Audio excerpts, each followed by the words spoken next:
Welcome to The Other Side of the Bridge with Iron City Paranormal, where they discuss real investigations, first-hand experiences, unexplained moments, and everything that happens when you step off the regular path and onto the other side of the bridge. Just honest paranormal talk, Iron City Paranormal style.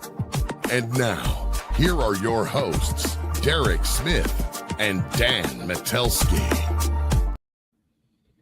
Hey yins guys, and welcome back to The Other Side of the Bridge, hosted by none other than Iron City Paranormal. Tonight we're talking about something that is super exciting to us because it's very topical with what we've been talking about and something that is coming up in the near future. Places that didn't like us being there, and maybe we shouldn't have gone in, but then we did anyways. Most of the time we knew when to leave, but I say most of the time. We knew when to leave, but I wouldn't say that we took our own advice. Right. It was telling us leave, we didn't, and then we just kept going. And now here we are. That's exactly what happens. We're to talk about more evidence, you know? We are. Yes. Looks like we have a guest with us today. Special guest. Yes. Special guest. Our little sensitive in training here. I love it. And we've talked about this. When is he coming on his first investigation with us? He's already been on his first investigation. He was just That's true. Yeah. For those that aren't watching the screen, Erin's child is with her. We're going to have a second wave coming up. Second wave of Iron City coming up soon. You know, I'm telling you, we have to keep it going. We don't want to be like the weird people that people just talk about in the future as being the people that should have just left well enough alone. Like we gotta keep beating the drum. Okay. Oh, my daughter's already asking when they can come. Yeah, I love it. My wife is fighting allowing my daughter to come. My daughter also is way too scared to do this kind of stuff. But Yes, that's okay. so were you for a while there? I was not. I was more scared to do fake haunted houses than I was to do real haunted houses. That's fair. In my defense, That is fair. That's true. That's the one that took you a while. But my fear was not as bad as my wife's, because she has a fear that if she goes to a fake haunted house, there could be a serial killer in said haunted house. Well, I mean, have you seen Hill House? I mean, it happens. Yeah, that just kills people and then makes them part of the scene. Attraction. Yeah. Yeah, and then you don't find out that they're serial killers until you go to put them away and they're bodies and not dummies. So there's I think it's rooted in logic. I mean, yeah, why not? It could happen. Probably has happened.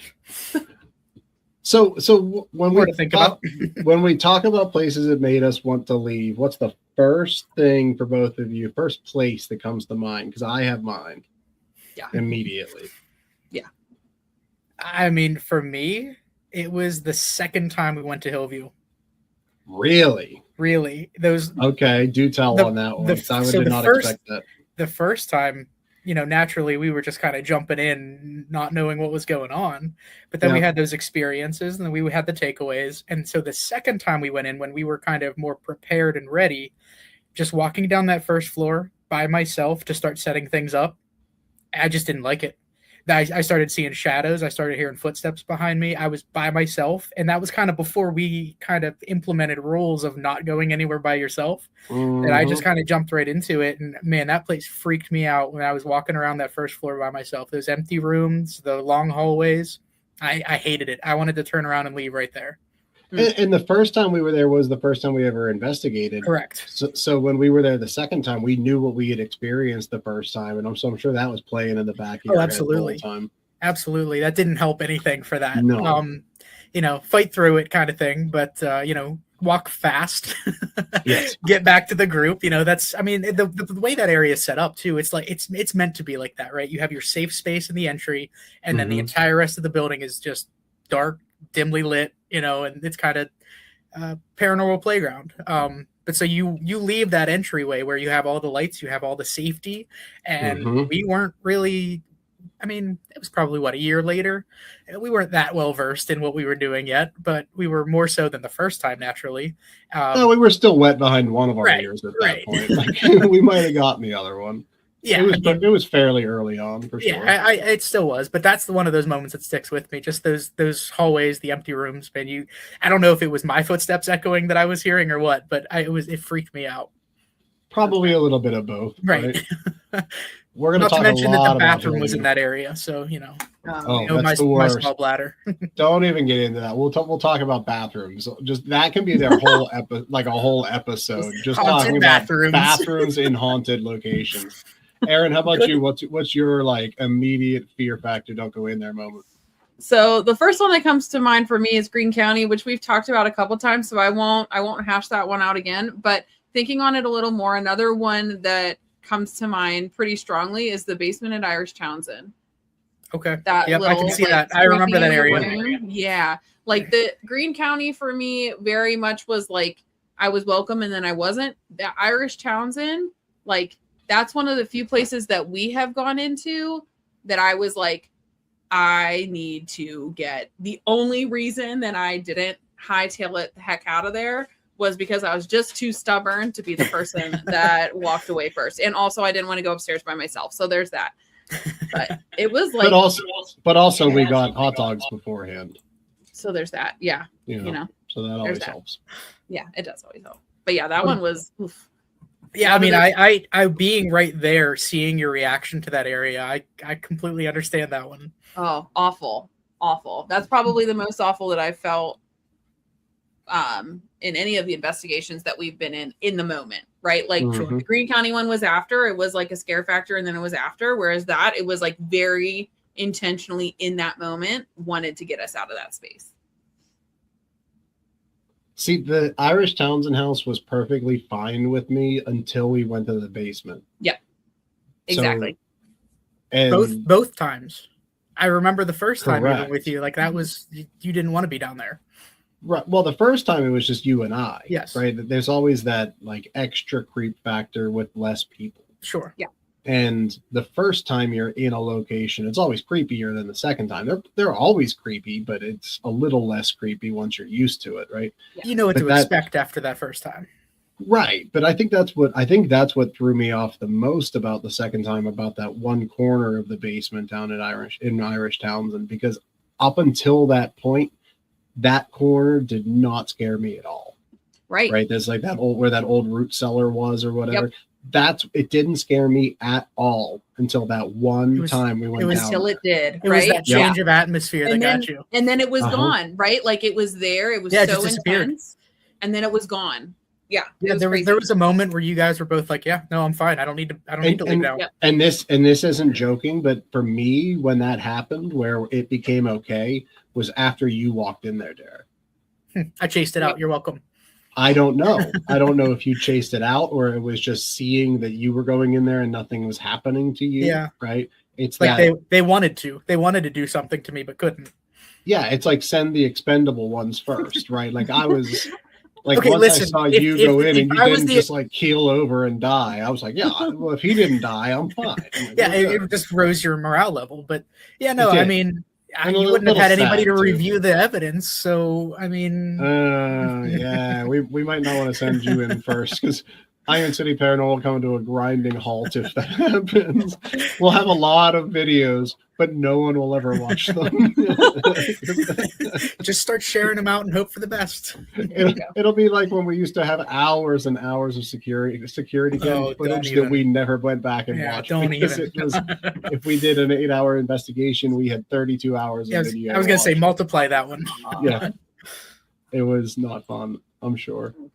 But for me, it was Caliente in the south side of what is that? It's Crafton area. Pittsburgh.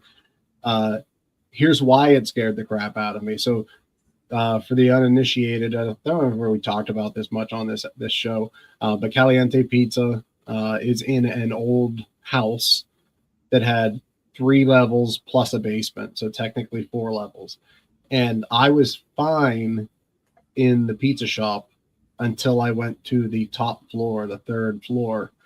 The reason that it scared me is I felt like I was dying. Like I felt like I was having a heart attack as soon as I walked up there, not once, but twice, because Derek and I went through that location before Aaron was ever even there. The owner walked us through like a month beforehand. Yeah, just it was to something show like us, that. yeah, just to like show us what was around, kind of give us You were a drawn to layout. that area right away, but not in a good way.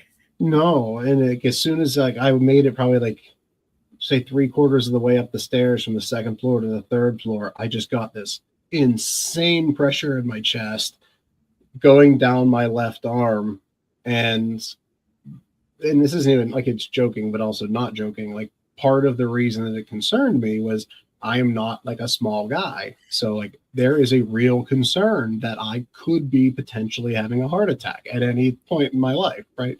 Sometimes I go to the bathroom and I try not to push too hard because I might die, right? I mean, that's just like that's the state I live in, right?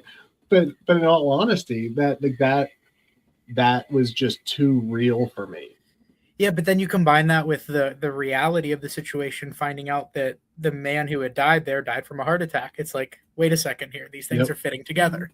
Yeah, and that was a wild validation to find. Yeah. Right. And I think because that happened to you both times. That happened to you during our walkthrough. It wasn't nearly as severe, but you felt it, and you felt that pain in your chest just during the walkthrough, and then it was severe during the investigation.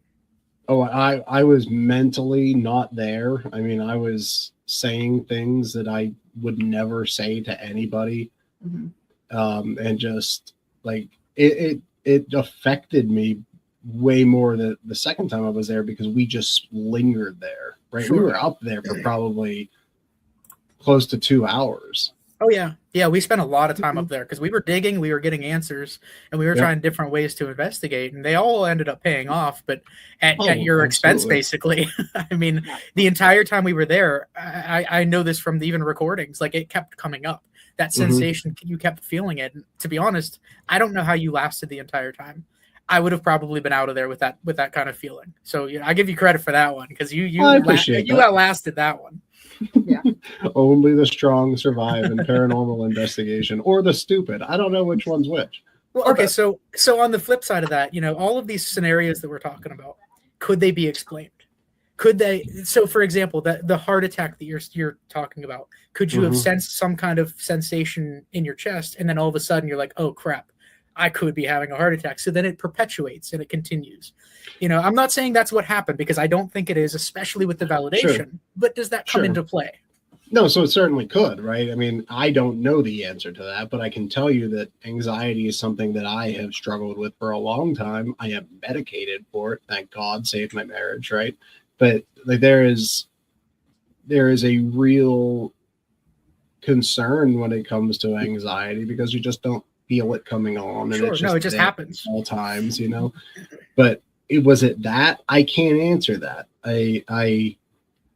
I'll tell you what, I've never had something like that.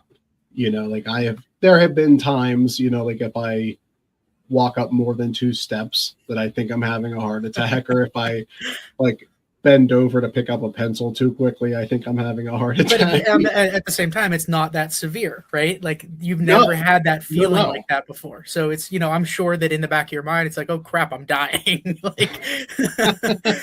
That's exactly what it was. So I watch a lot of the socials about the paranormal field, and there's been a few that have come up recently where it's like, do investigators even debunk anymore? And I'm thinking like, that's all half of what we do. I know this conversation has come up while we're there, while we're reviewing evidence. It's like, this is part of the thing that, gets us the actual evidence behind it, is trying to debunk, is trying to figure these things out. Even like I said with Hillview. And I mean, the prior experiences that we had absolutely could have played into my head. The footsteps I was hearing absolutely could have been mine. So no, I don't know the answers to those because I wasn't recording at the time. I wasn't doing anything at the time except being in the moment and experiencing that. So yeah, those things absolutely could have come into play, which at the end of the day, which is why we don't necessarily talk about some of those things, during setup. And we talked about that last week. How many times have these things happened where you don't necessarily capture it? Can you really explain it as paranormal? You can say unexplained, sure, because you don't have an explanation. But can you say paranormal? You kind of have to draw that line there. Yeah, I mean, it's so much so that we've actually coined a term for it, right? Debunkable, right? If we feel that there is borderline evidence that we also, put the effort in and try to find any number of things naturally that it could be. We kind of have deemed that to be debunkable, because if we would spend enough time to do it, we could probably get it. There's a chance that we could get something to replicate that noise, like stepping on a floorboard in just the right way. And that's always the goal, right? To try to get it to repeat. Yeah, because at the end of the day, for me at least, if we come out of an investigation and there's something that I know in my heart of hearts that there's a chance that it wasn't something paranormal, then I lose enjoyment out of it. Right? Sure. I feel less like it impacted me. Well, you're even talking about Calientes. I remember even on that like the second floor, that area where you where we felt initially some presence in the back side of it. Mm-hmm. On the flip side, on the other side of that, there was a K2 meter going nuts and the flashlights were going crazy. And even at that point, we were debunking that. Yeah. Saying that there was something on the other side, but there wasn't over there because there was electrical interference. You kind of have to draw that line. But I mean, Aaron, as far as Greene County goes, is there anything that you could think of that was giving you that, or even Irish Townsend House with those areas? To me, the answer is no. I couldn't. I would not be able. I would never expect that. So it's your reaction basically in the moment reaction, like you're talking about, and the way that we can see it kind of manifest through you. I wouldn't expect anything like that to have happened in either of those locations. Yeah, and I think that. Thank you. Oh, okay. Thank you. Sorry. I think what's different with those ones too, and we kind of see this too, is like the reactions that we had to those. It wasn't as a response to like hearing footsteps or things like that. Things that can be like little sound. It was almost completely based in like that sense of dread that we were feeling in those places, and like it was really based in like the intuitive experiences there too, which are solely your experience. So there's that part of it that, to your point, Derek, like, is it in something that, you're kind of envisioning in your head kind of thing? But like, I don't know. It wasn't like there were things knocking over or things like that like we could try to debunk it in ways. It was purely the feeling that we were getting there. And it was like a group feeling too, like, whether that was just like group fear or whatever, you know what I mean? And that can spread. I mean, I'm glad you had mentioned something about that, because that can absolutely spread from one person to the other. But the way that you initially reacted to it, Dan could kind of sense it. And then, if it was group sensation, because I don't think me or your mom, Aaron, really reacted to it as much as you guys did. So if it was more of a group kind of sensation, it would have been everybody hands down. Yeah.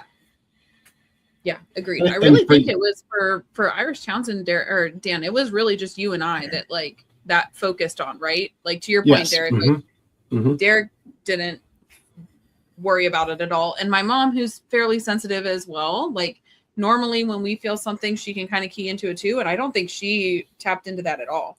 She was more scared for you, I believe. I don't think that she sensed anything there at the time, which is part of the reason that I had the confidence to go in there, not only that I had the camera and I was going in, but, it was like, it wasn't everybody. Not everybody was feeling it, sort of thing. Yeah, absolutely. Well, and it was actually funny that you mentioned that right now, because what I was going to say, Arrow, when you were talking about that space with not Irish Townsend, but with Greene County, and you were talking, Derek, about that fear spreading, right? Yes. I was not afraid of the second floor of Greene County on that one wing with a barber shop until Aaron was afraid of it. Yeah. Right. And it wasn't that I was afraid of it for myself, but I was fearful for this, that we would go into that space and something would happen to Aaron. Well, and what was very interesting about that, much more of the fear at that point. What was very interesting about that is you talk about the barbershop. That was basically the men's area, right? Yeah. Right. Absolutely. So women were not welcome there. Yeah. So even after Aaron, you left, Dan and I went in that room and we got nothing. Mm-hmm. So even at that point, it wasn't like, they just didn't want anybody there. That was pinpointed to the sex.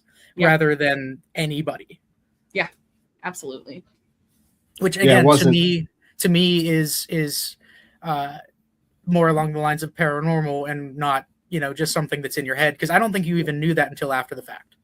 No, it was because we had that other group there with us that time. And I think that was a point that the other group had made, because there were a couple gentlemen in that group and a female in there. And it was I think the female that had made the point that, hey, this is, because I don't know if she had felt uncomfortable or not, but every single male that was there did not.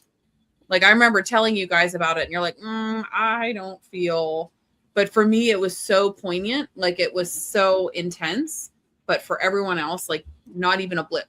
It wasn't even a blip for everybody else, which was interesting. Well, and that is what, when we talk about these concepts or these theories behind all of these things and try to disseminate, is it something paranormal or is it something innate in ourselves and like in our biology that kind of makes us fearful, right?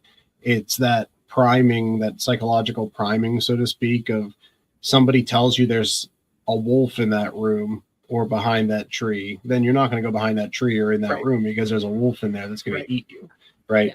But I honestly do think that we've been doing this long enough where we challenge ourselves to to go that extra mile, and sometimes maybe stupidly, right? Too far, yeah. And like with you, Aaron, with Greene County, like where it kind of like, not necessarily that it latched onto you, but it affected you physically to the point where you got sick on the way home. I mean, maybe that was too far, right? Maybe you feeling confident enough to go into that room and spend the time in there and try to interact with the things. Maybe we shouldn't have done that with you, right? Especially feeling that, having that sensation of being uncomfortable. Yeah. But I think at the same time, when nobody else was feeling it, is part of the reason that you continued. I think, but here's the thing too, for that particular space, those feelings didn't come into play until I trespassed on his space. Right. So like, even when we were walking around, I didn't feel that discomfort until I apparently went somewhere where I wasn't permitted to be. Sorry, I'm just seeing the little face behind me. No worries. It like, there have been other times that we had been in that area that I wasn't fearful at all. It wasn't necessarily the space. It was the thing that was following us. It was the person that was following us that created that fear and created that sensation and attacked in that way because I imposed on a space that I wasn't permitted to be. Sure. Which again comes down to the validation part of it. Like we're talking about with Caliente and the guy that had died, it's the same thing. Right. And I also don't think that prior to Aaron having that strong reaction, I don't remember getting much as far as evidence was concerned prior to that, coming in and just being completely caught off guard. Then things started to talk. That's right. And it was the same thing after she left. Nothing wanted to talk. Nothing wanted to come out or step forward. So maybe it was feeding off the energy as well. Yeah. And we've talked about that, right? I mean, that's energy, good or bad, fear or doesn't matter. Humor or whatever, is theoretically what these spirits use to interact with us. Right. So maybe that was what it took, was for Aaron to come in and have like that little bit of fear that she brought into the mix, or that little bit of at least the hesitation that was brought into the mix. And that's what it took, right? That pushed it over the edge. When you have that uncomfortable or unsettling sensation, regardless if you're trying to apply it or not, it's still there, and they hypothetically can feed off of that. But so we're talking about debunkables, right? One of the ones that come to mind is, do you remember when in the Anchorage mansion, they didn't really let anybody into the back room of the basement before we went there? And it was like the boiler room, right? And we all got these giggles. Like we all just started laughing for no reason. At the time, we're thinking, okay, maybe there's something to this. But if you really think about it, and then you talk to the ladies that run it, it's like that hasn't been open for a while. How much of that boiler is playing into it versus how much of a lack of oxygen is in that room to begin with? How much was that messing with our heads? You know what I mean? That always kind of comes back to me when I think about that scenario, because people didn't go in there. It was a closed and locked door for maintenance purposes only, and they were in the process of painting things. So it's like, hey, come on in. But that was one of those moments that I always remember of like, something's not right here. This is definitely not a normal scenario. There's something more to this. Yeah. So we're gonna hit the ad break here. So we've been doing a lot of talking, right? And one of the things that has been a little bit lacking the last couple episodes is just we haven't really shown much evidence. So this episode we actually have a few audio files with some videos to kind of help people hear what we hear, which kind of goes against things that the way we like to do things. But for this forum, it helps, right? Because we can't spend hours listening to these things. So if you stick with us after the ad break, we're going to touch on some points of not only spirits interacting with us whenever they were interacting with us, telling us the GTFO, like, we don't want you here kind of thing. So hang with us, and we will be right back after a short ad break.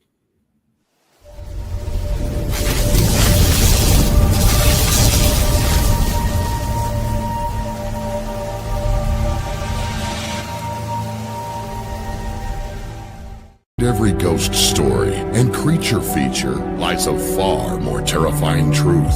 The real monsters wear human faces. In the chilling book, All Monsters Are Human, from Derek Smith, 10 Twisted Tales expose the darkest parts of a human soul. From killers hiding in plain sight to obsessions turned deadly. Each story invites you to step into a shadow world where morality unravels, and the only thing more terrifying than what lurks in the dark is who. These aren't just horror stories. They're reflections of ourselves, showing what happens when fear, rage, guilt, and desire take control. Visit unxmedia.com for more information on All Monsters Are Human from Derek Smith. And you can purchase them at Amazon.com from UnXmedia.com. The new book, How to Research a Haunted House by paranormal investigator Margie Kay and professional researcher Violet Wisdom, is now available from UnX Media. This one-of-a-kind book explains how to do research on a house with uncommon methods and resources used by historic home researchers, and how to determine who may be doing the haunting and why. How to research a haunted house can be used by homeowners, renters, investors, and it should be in the library of all professional paranormal investigators. Get this unique book at unxmedia.com or Amazon.com. That's unxmedia.com or Amazon.com.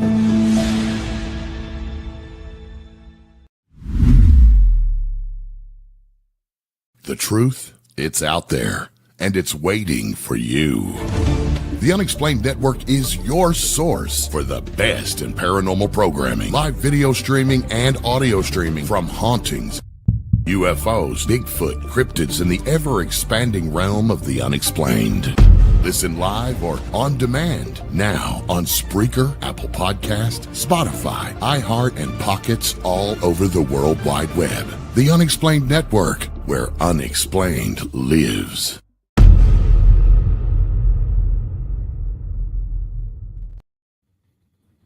Thank you for sticking with us. So now's when we talk about the actual evidence that we got where these places were just telling us to leave, right?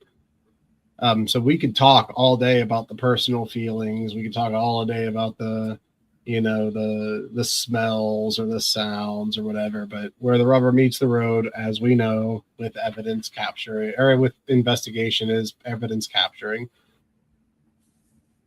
Right. I mean, everything else is just a ghost story, right? Guys, where do you want to start? It is, and which is fine, right? But it's not as fun, right? It's End of the day for us, it's fine. Show people. Yeah, I mean, so we could start with Greene County since Aaron touched on that as it was, right? I mean, yeah, no, I think it's a perfect place to start because that was a place that affected two of the three of us. You're just left out, Derek. That's fine. But two of the three of us felt something. I was recording it and I reviewed it. So you were. Thank you, Derek, holding us together. So here's the first one.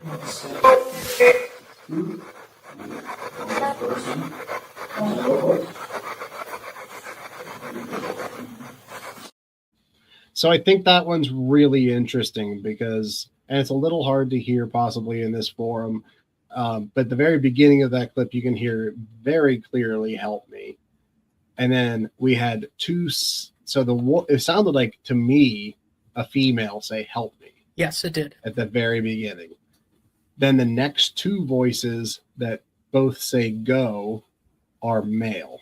And the second one is very soft, but if you listen closely, crank up your volume maybe, it's there. I mean, we listened to this a few times back just to make sure, but it is there. And it's interesting, though. Like you said, the first one's a female. Is that drawing in?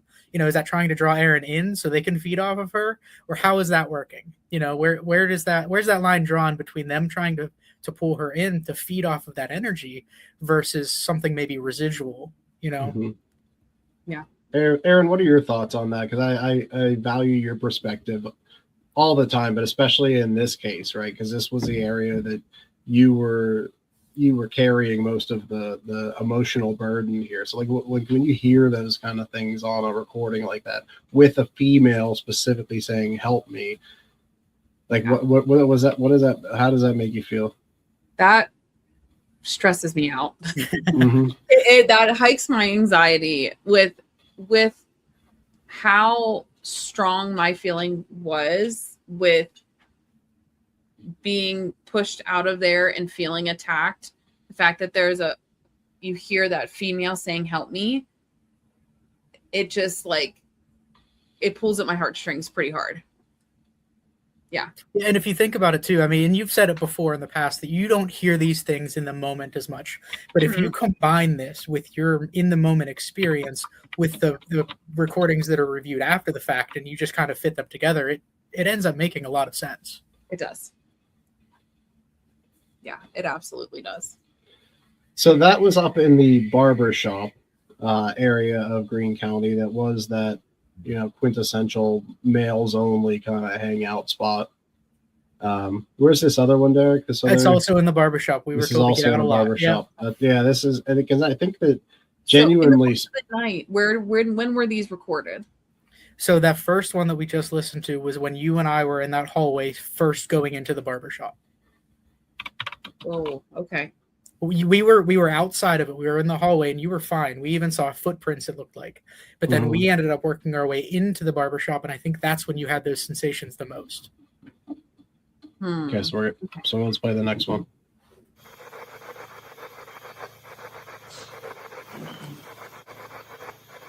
Don't mean you any harm. We're not here to chase you at all.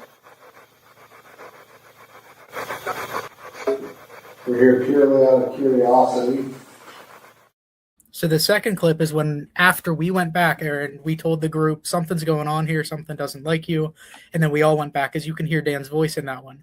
So, we were trying to figure out what it was, and I think at the moment we stepped in there, we heard those tapping noises, which were just a little unsettling. And then as you were trying to interact with whoever or whatever it was in there, they were just like, we don't want you, we want her. Yeah. And that's, I think, how we interpreted it. And you could hear in that clip done twice, like, we're just done.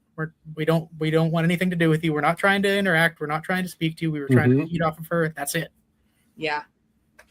Cool. And I think you can hear in my voice the hesitation there too, right? Yeah, I mean, feel free to play it back. Absolutely, it's there. Yeah, I do want to play that one because you can actually hear my hesitation to continue. Right? And I think before you play it, you can hear Erin's voice. She's standing in the hallway. She refused to go in that room again. Yeah. Yeah, you were very unsettled by that room. So let's play it. And that doesn't happen often. No.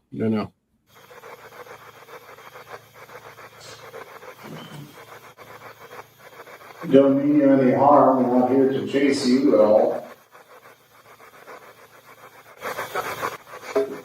We're here purely out of curiosity.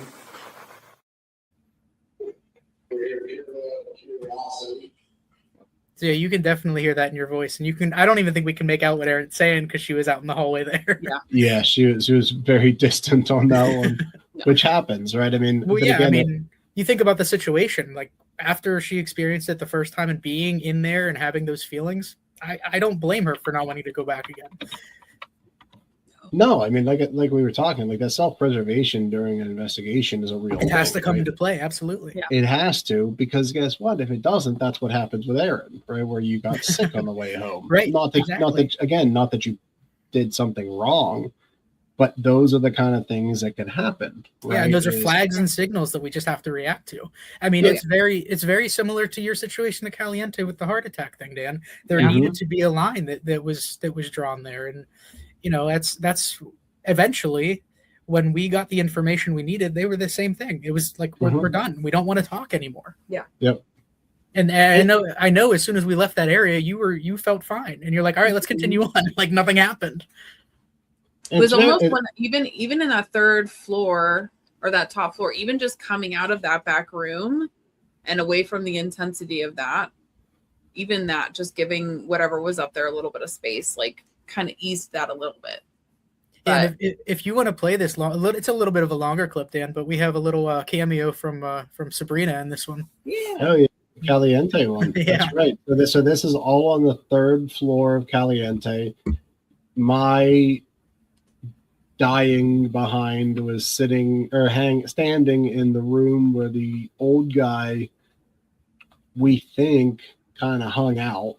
We standing in that was kind of his space, right? We don't think it was his bedroom or anything, but that was like his space to go to get away, right? And he kind of like hung out in those areas and overlooked the road and the rest of the town there, which would make sense with the height of that spot. Yeah, so don't stand there and be like, come at me, boy. Like, I don't care if he was 90 years old. I was fully expecting you to say, come at me, bro. I'm not gonna lie. Bro. I was not in the headspace for that, but let's get into it. Let's listen to this.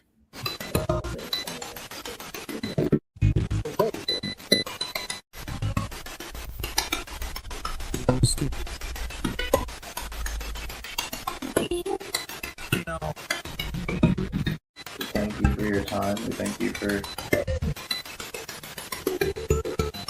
the information that you did provide us.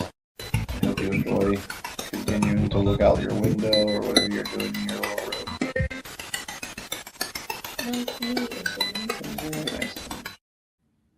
There was a lot of that. I'm sorry, but I have to comment on it. I love on the Spirit Box whenever people talk in a song. They're like, get out. You know, it's not them just saying get out. It's get out. You know, I mean, that's actually like kind of a good point though, right? Because they're pulling what's there. So is that to say that we're getting music, or is that just the inflection of the sound that's coming through, and that's just what they're using? It's actually a good. I mean, it happens. You know, it's not the first time, it's not the last time. Yeah. Well, it's just like the Ovilus having that inflection on certain Surprise! words. Surprise! What's the other one? That guy's name? Johnny. Johnny. It's always the same. So it's like, what is that? What is that about? I never understood that. The Spirit Box makes more sense because you're tuning into those frequencies. The Ovilus to me makes no sense. Well, and the thing that I like about it, and the reason that I like the sing song on the Spirit Box, the inflection and the voices on the Ovilus, is when we are doing an investigation, sometimes we just get put in a headspace that we need some humor to break it up. Very true. Right? Because that's where we kind of bring in, like, that's our special like a superhuman power, is to make humor out of these really uncomfortable situations. Talking about pepperoni pizza and then somebody poking their head in like, oh, pizza? Yeah. Yeah.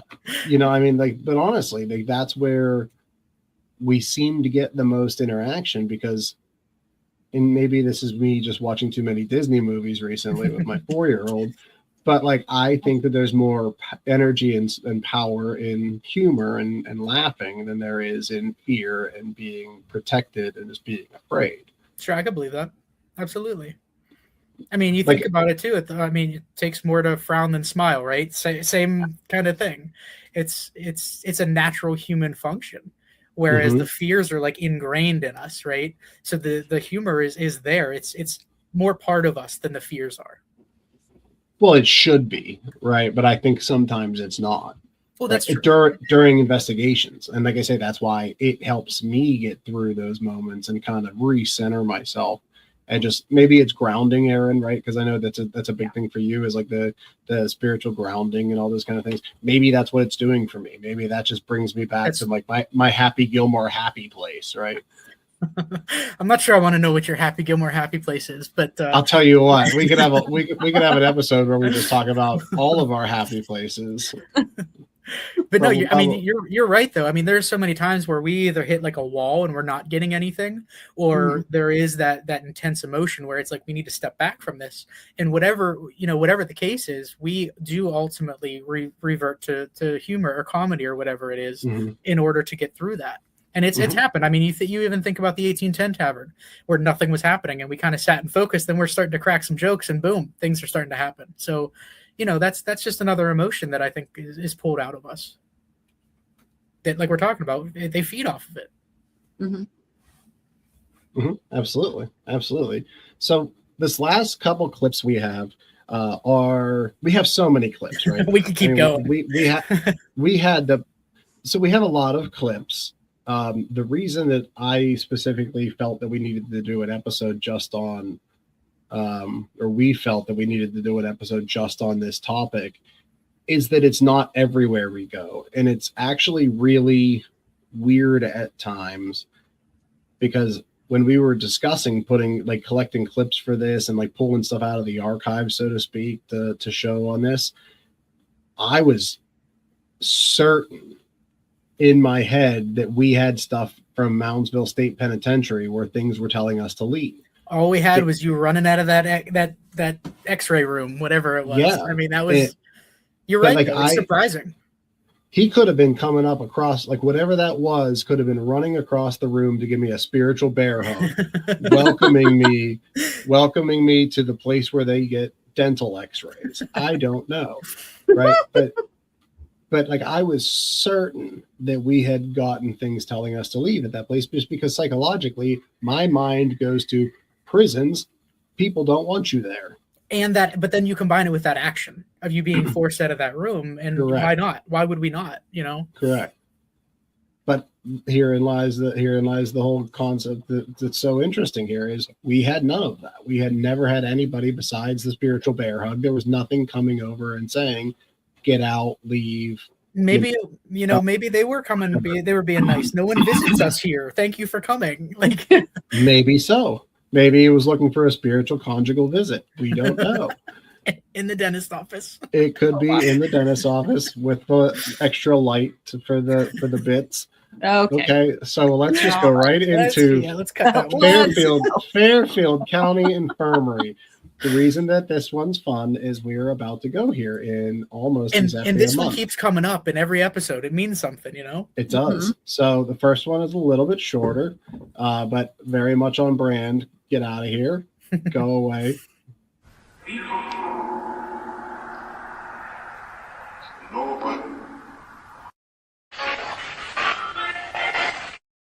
There's that sing song. There's that go away. See, it was coming or something. Go away. I'm all for that. And then you look at those images, man. If you play that back, just how creepy that mental ward was. Yeah, Aaron, this is what beds, we're gonna play it. We're gonna be great. So this is gonna play it great. again. We're gonna play it again just so you can see it. It's so cool.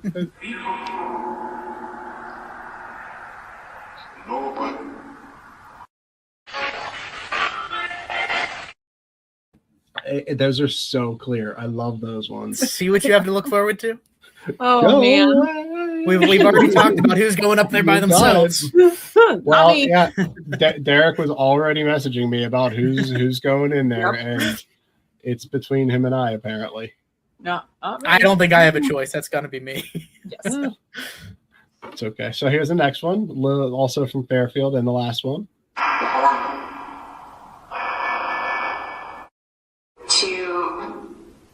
Two.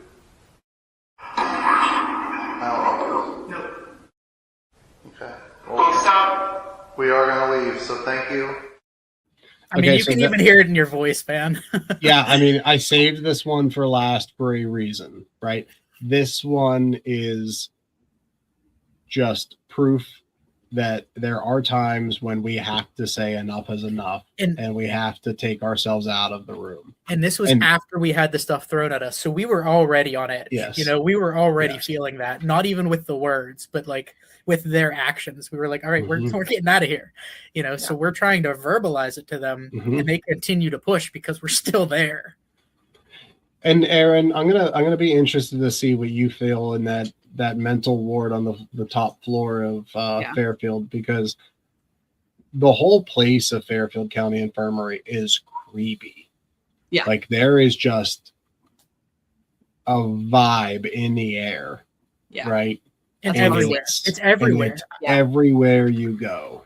And Yeah. It's then actually you- interesting because when you're on the outside, like we did an entire walk around with the building, Mhm. and you can even feel it on that video where it's like, hey, I'm safe, I'm fine. As Yep. soon as you enter it, it's like something clicks and it's like, this isn't right. Mhm. That's you can just feel it as soon as you step through those doors. Yep. And then when you get up to that 4th floor, for me at least, Aaron, it is next level. Right. Really? It takes that anxiety for me. It takes that feeling of dread, like that like weight on my shoulders kind of feeling. Yep. And it like turns it up to 11. Magnifies I mean it's for me it does. I don't want to project that onto you, but I'm just interested to see what, like, because I think you'll be honest. I think you do a really good job of keeping preconceived notions for things out of your head during investigations. Yeah, which I mean, we've appreciate. even said in times, Dan, where you and I go to a place where like, okay, well, this happened here. We felt this in this room, and then Mhm. Aaron will walk in like, I don't feel anything like that. So it never really seems to come into play to that point. Yeah, and then we talk and we look at each other like, who the heck brought Aaron? Like, Right? Why did she come ruin The heck our is she party? doing here? Yeah, don't I think invite her next time. especially from what it sounds like that place is so big too. Like I have not looked at your previous investigations other than what we've talked about on the show, which I intentionally have blocked out of my brain. I don't remember a lot. So, and with it being so big, it'll be interesting to get back in there with us and with the people that are going to be there with us and see what we feel. It's not just going to be me and Dan walking around aimlessly, getting lost. Thank And let you guys God. That know, was every too time many you go back steps. to a place, even places that have like the same thing come back time and time again, it's still different. No matter, you know what I Absolutely. mean? Even if you're experiencing the same thing with different people, different energies there, like it's going to make a difference. Absolutely. Yeah, it does. And I think you said it. It's everybody's energy that they bring. It's their vibe. It's always something different that they end up putting off. Yeah. Because I do think whenever Dan and I were in there was that creep factor because it was just the two of us and it was a humongous building. And I don't know about the build up to it. I don't think that we had heard that much about it outside. I had no build up into going Right. into that But place. now we're also building it up a little bit more. We're little adding bit. to that kind of fuel. And then the other people that are joining us are going to bring a whole different level of interest and energy. So it will be interesting to see how this goes. It'll be really interesting. I mean, you think Oh, back to the it's Mars train always station when interesting. it started with just the three of us, and then we turned it into the Spooktacular, and how many people were there? It changed. And It 20 changed people the there, entire yeah. property, right? Oh yeah. So it's always So- different.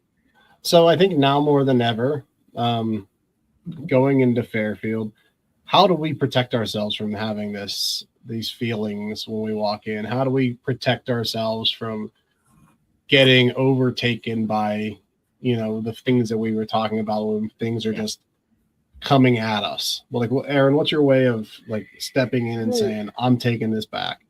What did you guys do before, whenever you went there before? What did you do to protect yourselves before you went there the last time?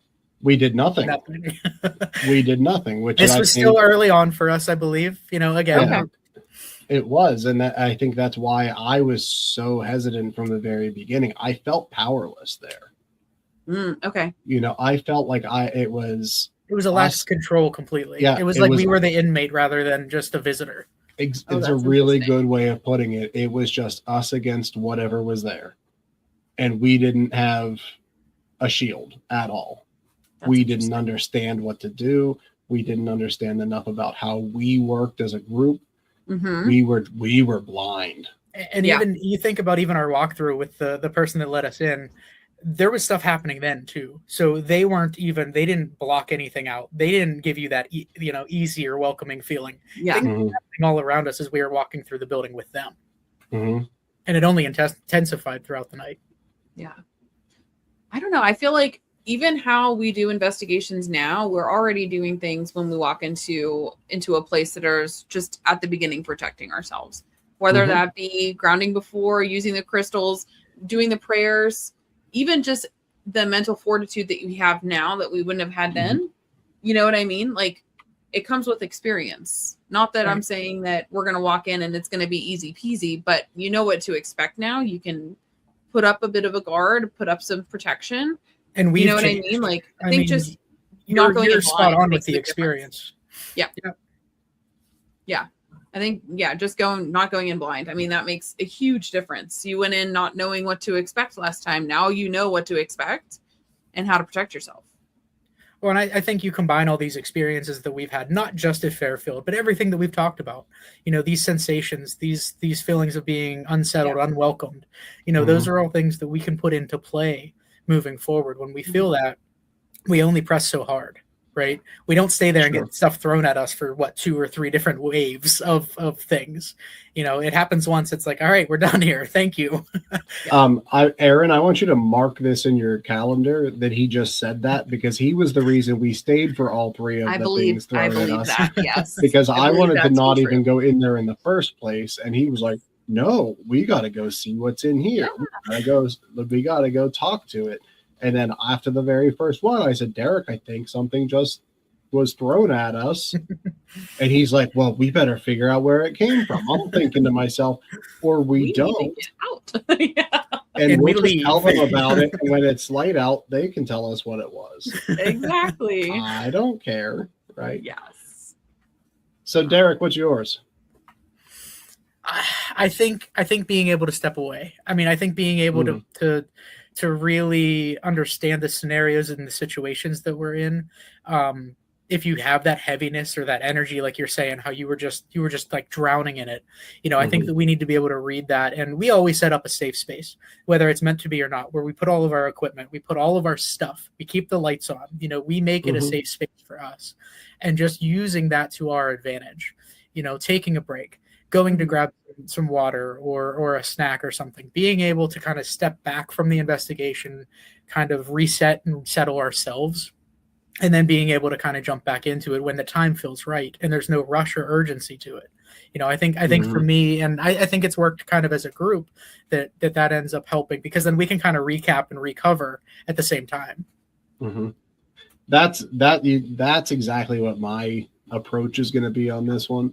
Besides, Aaron, like you're saying, we know better now. We know how to be stronger. For me, it's just taking a stinking break.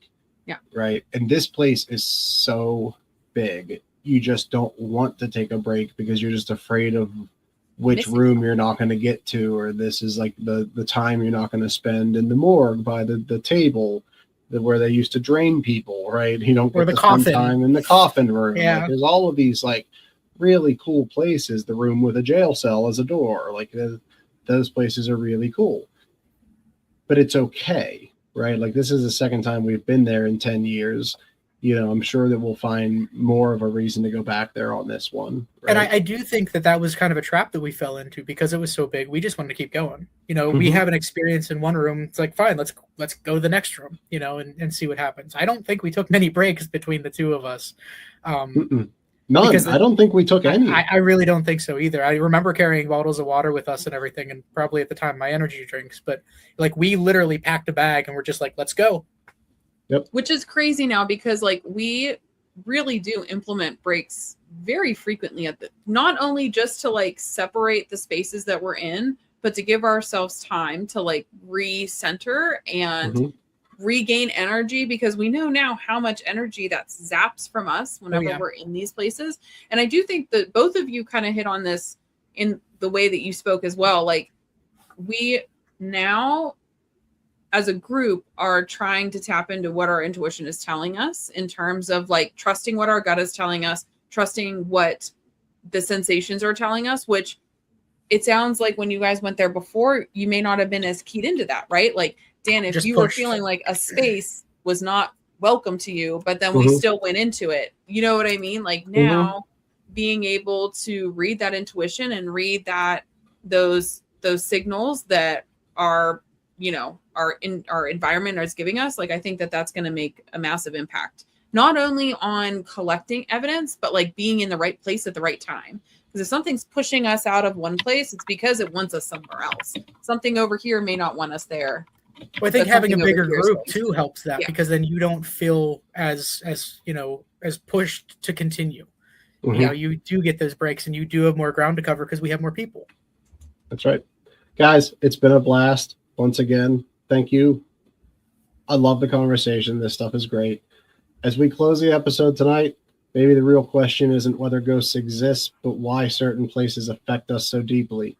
Some locations stay with us longer after we leave, and whether it's paranormal, psychological, or something we still can't explain, one thing is certain. When a place tells you it doesn't want you there, we need to listen. Thank you for joining us once again on the other side of the bridge. Stay safe, and we'll see you next time when we cross the bridge once again and into the unknown.